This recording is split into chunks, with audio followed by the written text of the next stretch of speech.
Everyone, I hope आप सभी लोग बहुत अच्छे होंगे और उतने ही अच्छे तरीकों से रियल वाली पढ़ाई कर रहे होंगे। तो इस वीडियो में हम लोग देखने वाले आपके तिमाही परीक्षा की कक्षा 12वीं विषय लेखा शास्त्र की सैंपल क्वेश्चन पेपर। तो एक बात आपने सुनी होंगे, मैं क्या बोलूँगा, अपनी रियल वाली पढ़ाई करोगे, क्योंकि बहुत से बच्चों को ये डाउट हो रहा है भाई कि हम डायरेक्टली वीडियो की स्टार्टिंग में बोल रहे हैं कि सैंपल पेपर प्रोवाइड करा रहे हैं। तो बहुत से बच्चों की कमेंट गंदा सा ये आ रही है कि पेपर गलत है। तो भाई पेपर गलत नहीं होते, उनको गलत इसलिए लग रही है, सीधी बात है। मैं उन्हीं लोगों के लिए इस वीडियो का स्टार्टिंग में बता देता हूँ ताकि सबको सटीक नॉलेज मिल पाए कि हाँ भाई ये क्या चीज है जो हम आपको परोस रहे हैं। किसी भी प्रकार की डाउट आपको नहीं होनी चाहिए कि जो हम प्रोवाइड करा रहे हैं वो क्या है, सैंपल पेपर। बहुत से बच्चों को क्या लग रही है, गलत है। कमेंट कुछ ऐसा आया तो वो कमेंट से कहीं ना कहीं बच्चों पर इफेक्ट पड़ता है, बुरा प्रभाव पड़ता है। तो हम बता दें कि ये पेपर्स गलत नहीं है। अभी पेपर्स जो हम कंप्लीटली ब्लूप्रिंट को फॉलो कर रहे हैं, और आपको गलत इसलिए लग रहा है क्योंकि आपको सिर्फ और सिर्फ रियल पेपर के इंतजार है। मतलब आप वो चाहते हो कि जो आपके exam as it same to same आ जाए। तो ऐसी क्वेश्चंस कोई आपको प्रोवाइड नहीं करा सकते। आपको रियल पढ़ाई करना है। बच्चे आप लोग 12th वाले हो, समझो इस चीज को। ये जो चीजें आप लोगों के दिमाग में फैला के रखे हैं ना, कोई भी उन चीज को बाहर निकालो, फेंक डालो उसको, और पढ़ाई जो है रियल वाली करो। ठीक है, तो हम जो है सैंपल पेपर आपको प्रोवाइड कराने वाले हैं इस वीडियो में। तो जिनको भी सैंपल पेपर देखना है कि किस टाइप से क्वेश्चंस भाई आती है लेखा शास्त्र में, या अब हमारे बोर्ड एग्जाम में तिमाही पेपर, छमाही पेपर में, या किस टाइप से क्वेश्चंस पूछ सकते हैं, ये आपको देखना है, तो आप वीडियो को अंत तक ध्यान से देख सकते हैं। डेफिनेटली श्योर है कि आपके लिए 100% यूजफुल होगी। ठीक है, तो चलो फिर बढ़ते हैं आगे इस वीडियो में। तो आप लोगों को ये तो पता ही है, क्या पता है भाई कि आपकी 1 मार्क्स वाली क्वेश्चंस भाई पूछे जाते हैं एग्जाम में। ठीक है, तो देखो आपके तिमाही पेपर में हो सकता है कि कई बच्चों का 75 मार्क्स की हो रही है, या बोल सकते हैं 80 मार्क्स की हो रही है 12th में। तो बहुत से बच्चों को ये रहता है हमारा पेपर तो इतने का है। तो आपको क्या करना है, पेपर तो ऐसी चीज बनेगा ना, 1 मार्क्स वाले क्वेश्चन, 2 मार्क्स वाले, 3 मार्क्स वाले, जिस चैप्टर से आता है उसी चैप्टर से तो बनाएंगे ना भाई। तो हम उसी पैटर्न पर यहाँ पर 50 मार्क्स की, क्योंकि निर्देशानुसार जो निर्देश आया था स्टार्टिंग में उसके अकॉर्डिंग ये सैंपल पेपर डिजाइन हुआ है। ठीक है, बट अभी जो क्या हो रही है, ये जिला के अकॉर्डिंग पेपर्स आ रही है, जिला प्रशासन के अकॉर्डिंग बोल सकते हैं। तो इस वजह से जो है आपका 80 मार्क्स की या 75 मार्क्स की क्वेश्चंस आ रही है। तो आप लोग उसके हिसाब से भी तैयारी कर सकते हैं, बट ये सैंपल पेपर जो प्रोवाइड करा रहा है उसको ध्यान से देख सकते हैं। ठीक है, तो चलो देखते हैं। साझेदारी व्यवसाय में साझेदारों की संख्या कितनी होती है, ये आपको लिखना है 1 मार्क्स के लिए। तो सटीक वैल्यू बेस्ड क्वेश्चंस होती है 1 मार्क्स में, मतलब डायरेक्ट 1 चीजें जो है वही पूछी जाती है। ठीक है, फिर ख्याति के मूल्यांकन का आधार क्या है वो लिखना है। फिर साझेदारी ठहराव में किए जाने वाले परिवर्तन को क्या कहते हैं उसको लिखना है। फिर वसूली खाता कब खोला जाता है ये करना है।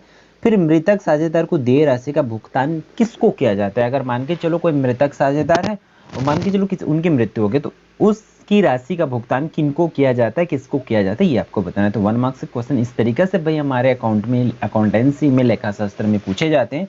तो आप लोग इस टाइप से क्वेश्चंस की तैयारी जरूर कर लेंगे। ठीक है, तो फिर आगे बढ़ते हैं आपके 2 मार्क्स वाले क्वेश्चंस को। 2 मार्क्स वाले क्वेश्चंस की थोड़ी सी इसको जूम आउट कर लेते हैं ताकि आपको सबको क्लियर हो।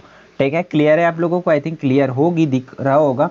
तो हम क्वेश्चन नंबर 2 से स्टार्ट करते हैं। आपकी स्क्रीन पर विजिबल हो रही होगी कि साझेदारी फर्म के विघटन पर कौन कौन से खाते बनाए जा सकते हैं। ठीक है, क्या कि साझेदारी फर्म के विघटन पर कौन कौन से खाते बनाए जा सकते हैं, उसकी आंसर्स आपको करना है। फिर आंसर से याद है कि बहुत से बच्चों को आंसर्स की रिक्वायरमेंट है, तो आंसर इसलिए नहीं बताया जाता क्योंकि आपको पता है कि हम प्रैक्टिस सेट प्रोवाइड करा रहे हैं, एज अ टेस्ट हम आपको ले रहे हैं, तो इस वजह से आंसर नहीं बताया जा रहा है। दूसरी रीजन ये है कि आंसर्स बताने से क्या होता है, अगर आंसर बता दो बच्चे सिर्फ यही क्वेश्चन करके जाते हैं, दूसरी क्वेश्चन करते नहीं है। इस वजह से हम आंसर नहीं बता रहे ताकि आप एटलीस्ट दूसरी क्वेश्चन तो करो।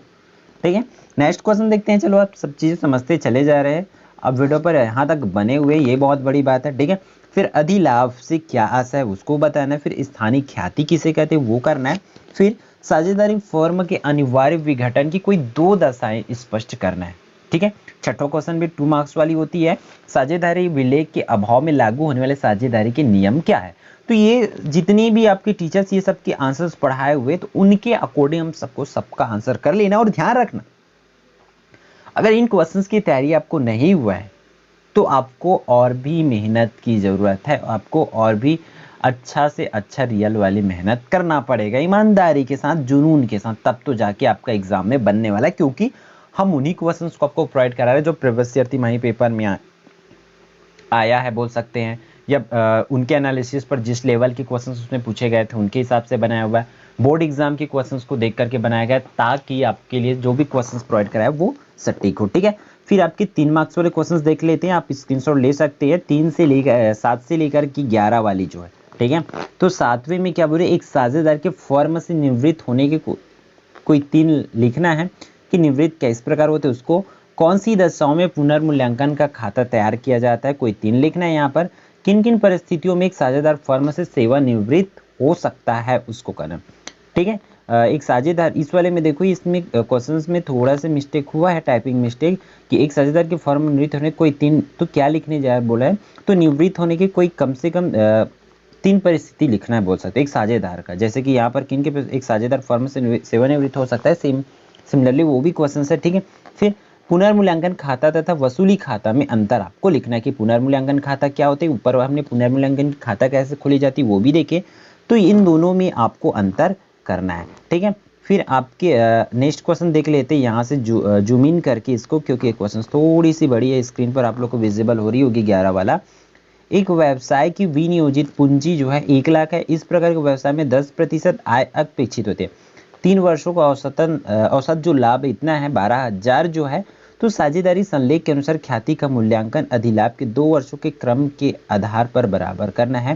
ख्याति का मूल्य जो है आपको निकालना है। ठीक है, तो इसको आप लोग जो भी एग्जाम्पल्स है उसके थ्रू अच्छे से कर लेना। अब देखो इसमें क्वेश्चन एग्जैक्ट यही आएगा ऐसा नहीं होगी, ये वाले में नंबर्स बदले जा सकते हैं, थोड़ी बहुत इधर उधर कंडीशंस चेंज किए जा सकते हैं, तो आप रिलेटेड क्वेश्चंस जरूर कर लेंगे एटलीस्ट इन क्वेश्चंस में। ठीक है, फिर आपके 4 मार्क्स वाले क्वेश्चंस यहाँ से स्टार्ट होता है। क्वेश्चन नंबर 12 है, तो इसको देख लेते हैं भाई। सबसे पहले तो अपन क्या बोला जा रहा है, दिलीप और केशव एक फर्म में क्या करते, 3:2 के अनुपात में लाभ व हानि का अविभाजन करते। ठीक है, इस फर्म में मोहन नए साझेदार के रूप में प्रवेश करते हैं, उसका लाभ का अनुपात जो है 1/4 है।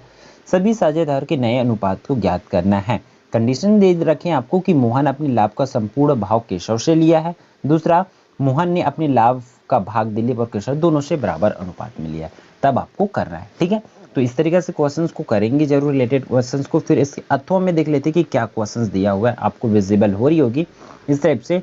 लोकेश एवं आजाद जो है 3:2 के अनुपात से लाभ के आधार पर साझेदारी करते हैं, जिनमें उद्योग क्रमशः 50,000 से 30,000 लगाए जाते हैं।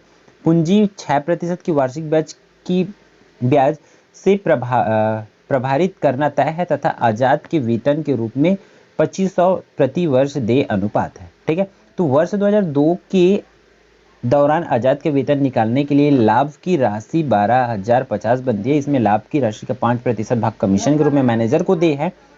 लाभ के विभाजन को दर्शाने वाला खाता तथा साझेदार की पूंजी खाता तैयार करना है आपको। ठीक है, तो इनको अच्छे से कर लेना। फिर 30 नंबर के क्वेश्चन देख लेते हैं। 13 नंबर के क्वेश्चन 4 मार्क्स वाले किस तरीके से पूछा जाएगा कि ख्याति को प्रभावित करने वाले किन्हीं 4 तत्वों को लिखना है, अथवा साझेदारी फर्म के पुनर्गठन की दशाओं की 3 अवसरों का वर्णन करना है। ठीक है, तो आपको इस टाइप से रिलेटेड क्वेश्चंस की तैयारी जो है जरूर करना है, बस ध्यान रखना इसको। ठीक है, फिर आपके क्वेश्चन नंबर 14 5 मार्क्स वाले होते हैं। देख सकते हैं कि 14 नंबर में किस टाइप से क्वेश्चंस पूछे जा रहे हैं कि फर्म से पृथक होने वाले साझेदारों का भुगतान किन विधियों से किया जाता है, तो किस्त भुगतान विधि को पूंजी प्रविष्टों द्वारा समझाना है।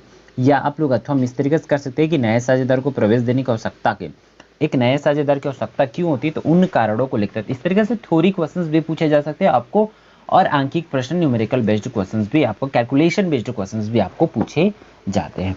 ठीक है, तो आप ब्लूप्रिंट को कंप्लीटली फॉलो कीजिए, ब्लूप्रिंट के हिसाब से तैयारी कीजिए, क्योंकि आप बोर्ड स्टूडेंट हो। ठीक है, बोर्ड एग्जाम वाले, तो उनके हिसाब से आप तैयारी करते रहो। देखो 15वां क्वेश्चन इस तरीका से, तो आपका इन क्वेश्चंस को अच्छे से तैयार कर लेना भाई, स्क्रीन में जो भी आपको विजिबल हो रही है। ठीक है, रिलेटेड क्वेश्चंस ही आपके आएंगे, तो इन क्वेश्चंस को समझते हुए अच्छे से करते चलेंगे। ठीक है, तो आई होप ये पूरी वीडियो आपके लिए यूजफुल होगा, तो वीडियो को लाइक जरूर करेंगे, और यदि आप लोग चैनल पर नए होंगे तो चैनल को सब्सक्राइब कर लें, और मैं जो भी बातें बोला हूँ उन चीज़ों को ध्यान रखोगे तो डेफिनेटली आपकी जो है एग्जाम अच्छा से जाएगा, और आपकी तैयारी भी अच्छे से आप कर पाओगे। ठीक है, फिर मिलते हैं इंपॉर्टेंट वीडियो में।